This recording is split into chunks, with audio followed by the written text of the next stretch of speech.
Edward one ఆయన పట్టాభిషేకం చేసుకునేటప్పుడు డొక్కా సీతమ్మ గారిని తీసుకురమ్మని ఆహ్వానం పంపించాడు జిల్లా కలెక్టర్తో.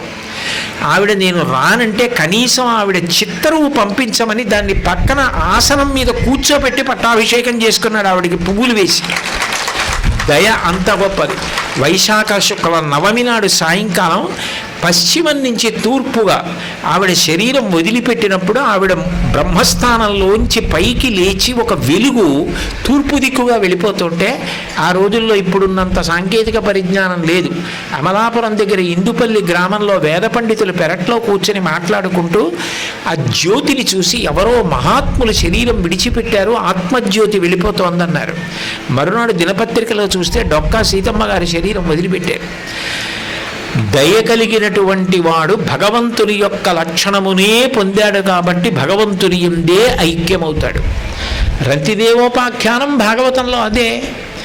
అప్పటికి 48 రోజులు అయిపోయింది రతిదేవుడు అన్నం తిని.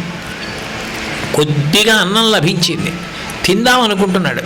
ఎవరో ఒకళ్ళ ఆకలితో ఉన్నామని రావడం, వాళ్ళకి పెట్టేయడం. చిట్ట చివర మంచినీళ్ళు ఉన్నాయి, అవి తాగబోతున్నాడు. ఇంకొక వ్యక్తి దీనుడు వచ్చి నాకు ఆకలిగా ఉంది ఏమైనా పెట్టమన్నాడు. ఉన్నదంతా పెట్టేశాను, నీళ్లున్నాయి, ఇవి కూడా తాగనివ్వమేమిట్రా అనలేదు ఆయన. ఆయన ఏది పెట్టలేకపోతున్నాడో చెప్పి బాధపడ్డాడు. అన్నము లేదు, కొన్ని మధురాంబువులున్నవి త్రావుమన్నా, ఎల్ల శరీరధారులకు ఆపద కలిగిన వారి ఆపదల్ క్రన్నన మాన్పి వారికి శుభంబులు చేయుట కంటే నుండు మీలున్నదే నాకు దిక్కు పురుషోత్తముడొక్కడే తెలుపు పుల్కస అంటూ ఆయన ఆ ఉన్న నీళ్లు, నా దగ్గర అన్నం లేదు నీళ్లున్నాయి తాగమని ఇచ్చేశాడు. ఆ వచ్చిన వ్యక్తి నీళ్లు తాగుతుంటే దేవతలందరూ ప్రత్యక్షమయ్యారు. నీ దయాగుణానికి మురిసిపోయామయ్యా అని చెప్పి రంతిదేవుణ్ణి కలుపుకున్నారు.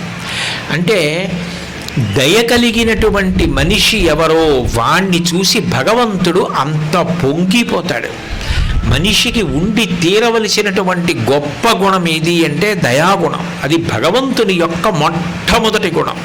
నిజానికి ఆ దయ భగవంతుడికి లేకపోతే మనం తిన్నది ఎలా జీర్ణం అవుతోంది, కంటి మీద రెప్ప ఎందుకు పడుతోంది, రాత్రి ఊపిరి ఎవరు తీస్తున్నారు, గుండె ఒకే వేగంతో ఎందుకు కొట్టుకుంటోంది, రక్తం ఆపాదమస్తకం ఒకే వేగంతో ఎలా ప్రవహిస్తోంది, చర్మము, రక్తము, మాంసము, కొవ్వు, అస్థి, శుక్ల, మేధ అన్న 7 ధాతువులతో ఈ శరీరం ఇలా ఎలా నిలబడింది,